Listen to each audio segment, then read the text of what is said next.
Good morning. It's the 17th of August. We are Signal Centre Talking Ball. I'm Joe Labour, joined by Steve O'Hare. Morning, Steve. Good morning, Joe. How you doing? Yeah, not too bad. Not too bad.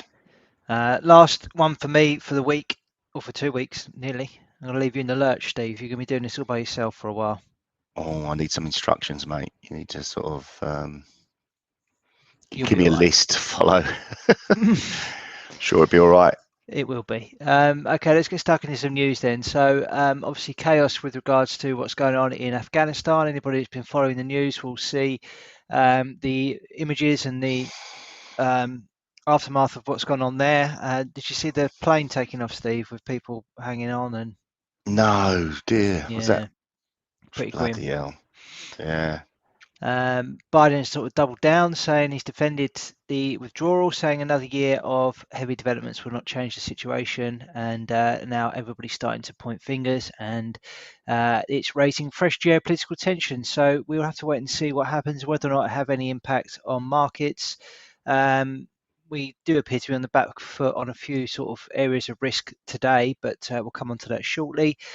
Oil steadied after a 3-day slide, driven by the Delta variant worries. West Texas Intermediate traded near $67 and losing almost 3% on the previous 3 sessions. We'll come onto the charts on that soon. And as I say, we're offside today on a number of markets, and it does appear to be off the back of Delta variant worries. I saw there was one case confirmed in New Zealand, and that's had a real big impact on the New Zealand dollar, which we'll come into in the charts in a moment. We did have fresh record highs yesterday in the Dow and the S&P, so it's going to take a lot more than any of this to knock those guys over. But let's get stuck into some charts, Steve, and try and make sense of what's going on today. So where would you like to begin? Well, I've just published a video on cryptos, and there were some sort of differences in how the coins are performing, which is quite fresh and nice to see. Still sort of like I'm still bothered by this head and shoulders looking formation. We've broken the right shoulder, but it hasn't really extended as aggressively as I would have thought. I thought we'd get up to well above 50,000 a lot quicker than this, but it's stalled just at 48,190. And if you look at the last 3-4 days of price action, it's been quite negative. So potential for a little bit of a reversal. We look at the 4-hour chart on the Bitcoin. There's potential for a double top formation. Measured move of that is 42,878, which is, and then below that we do have support. So chance of a correction. Obviously, we're in a short-term upward trend, but really, so that still looks good. I'm not going to deny that. I still feel like we need to get up to this 52,500 area, which is a really key resistance for me. On Ethereum, very similar. It's a double top type formation. A break of 3,112 and a close below that on a 4-hour basis would confirm a double top formation. Ripple, not quite the same. It's had a bit more of an aggressive sell-off, really. We had a triangle formation at the top here. It's failed, broke down to the downside, but it's hit the measured move of what you'd expect from there.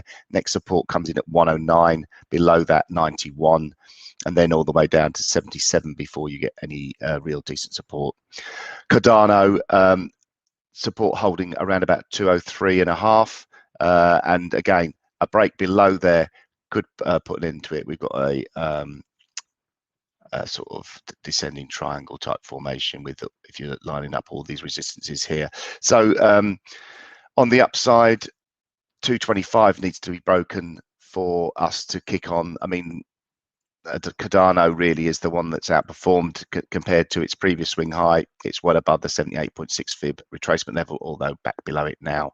So that's really been the one that's taken off compared to all the others. On the commodities side of things, looking at oil, again, this is the weekly chart. Not really a lot of clues there, but if we turn it into a monthly chart, that's an evening doji star formation. So that's what's governing price action at the moment, as far as I'm concerned. On the daily chart, We've broken below the upward trending support line, but we have formed a bullish hammer yesterday. So that's a couple of bullish hammers in the last 5 or 6 days. So if we do get support holding around this $65 level, then I think that could be the catalyst for further upside. Obviously, plenty of resistance above $69.40, $70 before we hit 73.84 and this year's high of 76.35 on the WTI crude oil. Buddy's seen something. Moving on to gold. Gold. What are you doing? So we've had this this support here. With the reaction of support around about 1675, 1680. That's been pretty aggressive, especially after we broke back above the 1755 level. This was me trying to fade it yesterday, which didn't work. But yeah, we got psychological level coming in around about $1,800. Just below that, we've had this previous support, which is being tested at the moment. That's 1790. A close above there would be very positive in my eyes, and should lead to a re-assault or retest of the 1830 level. So really watching this quite closely. We're above the 1790 level, but only just. Let's see if it that plays out. For me, sort of fading this move is still offers good risk-reward potential. You can fade this move, have a stop above the $1,800 level, and really still looking to maybe target the swing low, because we didn't spend too much time down there. Next markets we look at, let's look at the indices. As you said, Joe, the all-time highs again in the Dow, although yesterday's candle looks a little bit ominous. We had a hanging man, shooting star hanging man candle, and then we got a bearish engulfing on the day. So are we going to get some sort of retracement? Very much doubt it. It never seems to work. Hanging man candle also on the NASDAQ yesterday. Again, that's a little bit, that wasn't an all-time high, and S&P's posted an all-time high at 4,482. Bearish engulfing currently being formed there, hanging man candle. So does look a little bit toppy on the indices side of things, and the Delta variant concerns could lead to that swing lower again. Daily chart, we've got what looks like a bit of a evening star formation. Price action has reacted from the 15,805 previous resistance, now turned into support. Really need to get a break below there for anything to really work, retest the sort of like the strength of these bulls or the bullishness. 15,587 is a trend line support, and also a previous resistance that should turn into support. So that's an area where we could sort of like really look out for. On the FTSE side of things, again, hanging man candles, pretty ominous looking. Doji, hanging man. We seem to be getting these sell-offs.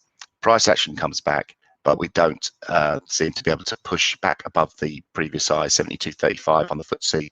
Break back above there would be very positive. However, it doesn't look likely at the moment. 71.22 seems to be a level, maybe just below there, 71.10. Really getting below there, and we're going to start retesting some decent support levels on there.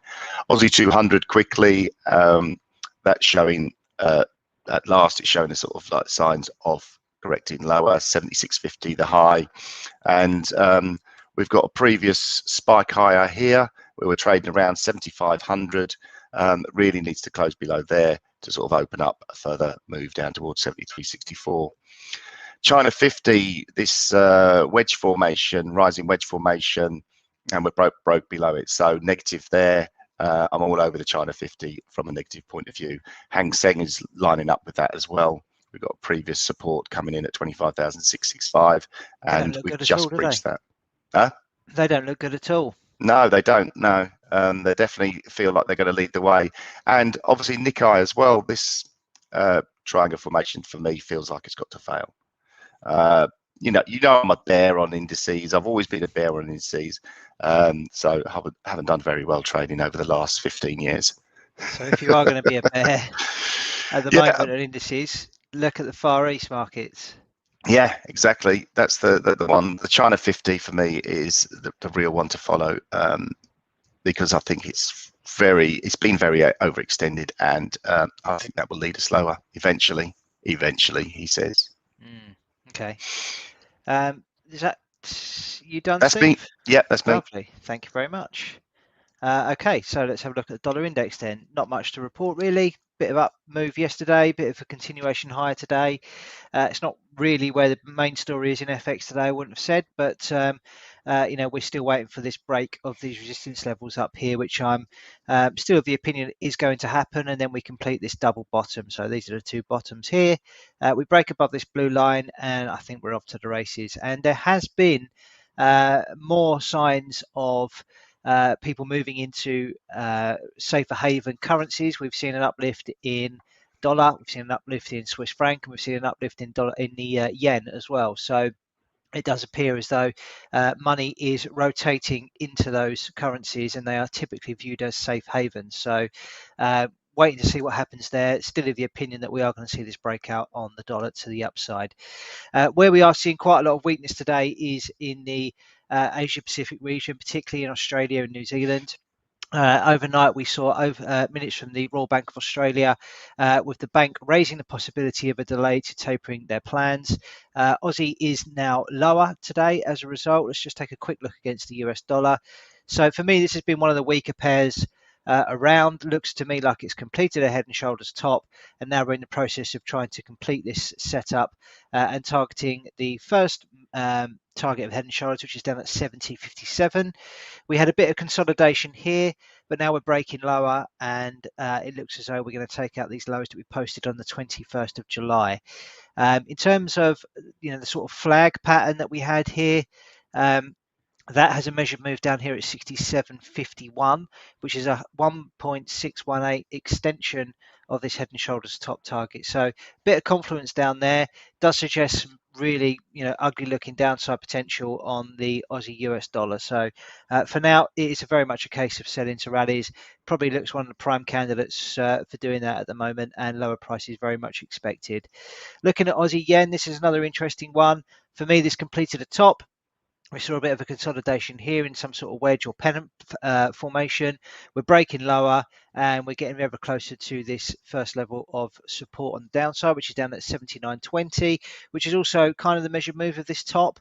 A bit informally, I suppose. It's not a sort of very pretty technical setup, but looks like lower prices are set to persist on this pair for now. Looking at some of the New Zealand dollar currencies, so New Zealand dollar, US dollar has been or hasn't really completed the sort of top, really in line with what we've seen with the Aussie.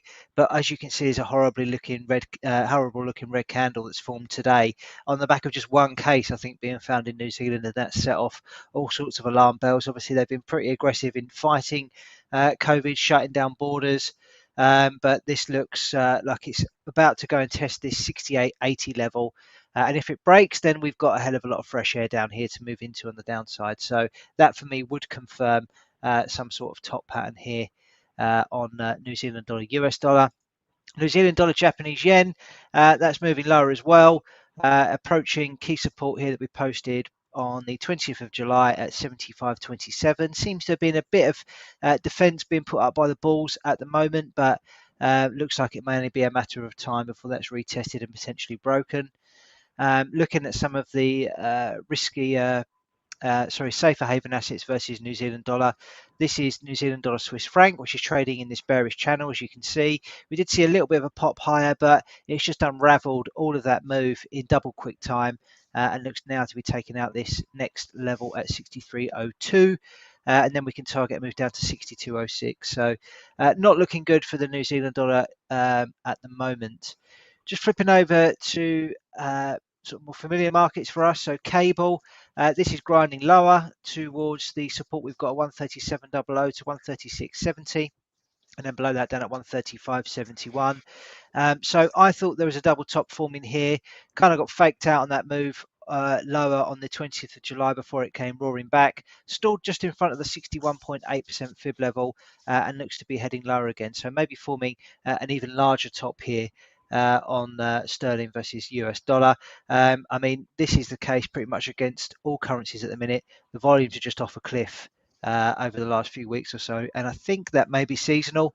This time of year with people going on holiday, it's not a great time to be involved in markets because there's not a lot of participation. Looking at euro dollar finally. So if I'm right in believing that the dollar index is going to break up, then what I'm expecting here is a breakdown. So we've got a massive support level at 117.04. We are arguably retesting the underside of this head and shoulders top pattern in the last couple of sessions. I think in order to complete this pattern, really, I want to see a break below this level, and then I'll be even more convinced that a top is in place and we can expect lower prices on the euro versus the US dollar over the medium to long term. But again, proper ski slope here on the old volume histogram. It's not a lot going on at the moment at all No. on the volume side of things. So I think in order to get that break, we're probably going to want to see an uptick in volume to support it. Doesn't look like that's going to happen anytime soon, but who knows? Anything can happen, as always, with markets. That's it from me on the FX front. Nice one, mate. Okay, so going to the head, not looking good for us, Steve, after a decent run last week. We are now 6 in a row in the red. So we need to turn this ship pretty quickly if we can.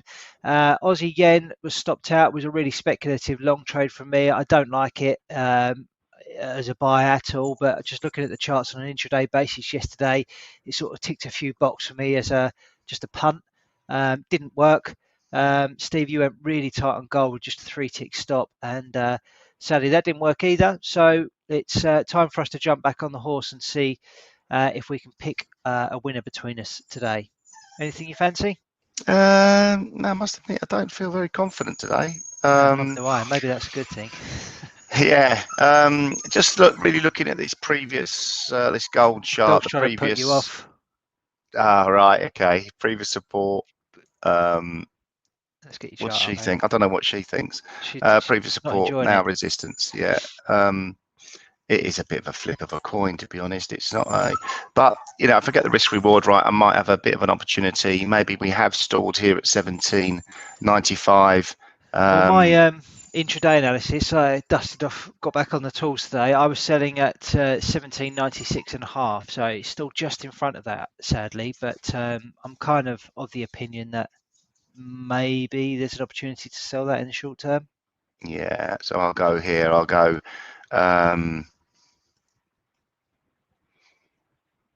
Let's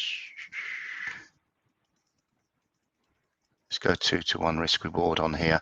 We're getting short here at 17.91.97. The stop is at the high 17.95.65, targeting 17.84.60. So maybe a little bit of a correction lower. Really sort of like going with that, being sort of like swayed by your dollar theory. Really, just that will get stronger. Should lead to weaker price action here. A little retest here before the cloud comes in. So only 2-to-1. But yeah, I think I've got to be a little bit short term at the moment. There's nothing else I really fancy. Yeah, well, there's been some pretty big moves in FX today. It's difficult to sort of, do you keep going with the trend or do you try and fade it? Pretty early in the session. I mean, the New Zealand dollar maybe is the one we sort of should be looking at, and maybe going a bit with that sort of like, especially when Going it's with sort it. of, yeah, it's just like smashing against it. Let that continue. Go on, son. I mean, they're locking down because of one case. There's a lot more trouble to come. Yeah, but then look at this. New Zealand dollar, Swiss franc, bang in line with these previous lows. After that, slide lower. I just can't sell that. Sell a break maybe, but we can't do that. Yeah. Okay, let's go euro sterling because this is why. Daily chart, long-term downtrend, quite clearly. Yes, it's found a bit of support down here, but it did break and make new lows. So we are bouncing back a little bit. How much has it got in it? Don't know. Volumes are lower, nothing to get too worried about on the uplift. So let's try and sell this, shall we? I've got a resistance level at 85.35, but we're not there yet, so I'm going to have to sell it at 85.31. Let's get in there. Let's put a stop loss. See this candle here? Big impulsive move. Let's just go a little bit above that at 85.49, 17 ticks. And let's target a move down to this sort of area around here, shall we?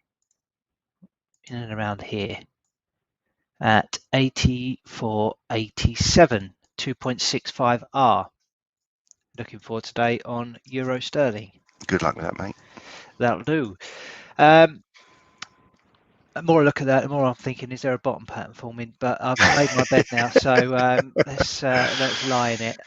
Okay, what's going to happen today to potentially give these trades a kick in terms of economic data? We've got Eurozone GDP at 10 a.m. Growth to be 2% quarter on quarter and 13.7% year on year. So that may impact my trade today on the euro side of things. At 1:30, we've got US retail sales, and sales are expected to fall 0.2% month on month. So keep an eye out for anything dollar linked come 1:30 this afternoon. In terms of earnings, we've got numbers out from Walmart and Home Depot. I don't think they'll be particularly market moving, but you never know. So yeah, that's pretty much it from us today, Steve. Okay, mate. Lovely. Cool. Well, enjoy your break. Is that Cheers, it? mate. You just got leaving me in the lurch from tomorrow? Yes, unfortunately. Oh, dear. All right, mate. Well, good luck. Yes, you'll be fine, I'm sure. I'm expecting the guns to the head trades to go well. Yeah, I won't be distracted by you. I mean, yeah, we'll see. No promises here. No. All right. It's all a bit of fun, isn't it? Until someone gets hurt. Right. Have a great day, everyone. Cheers. See ya. Bye.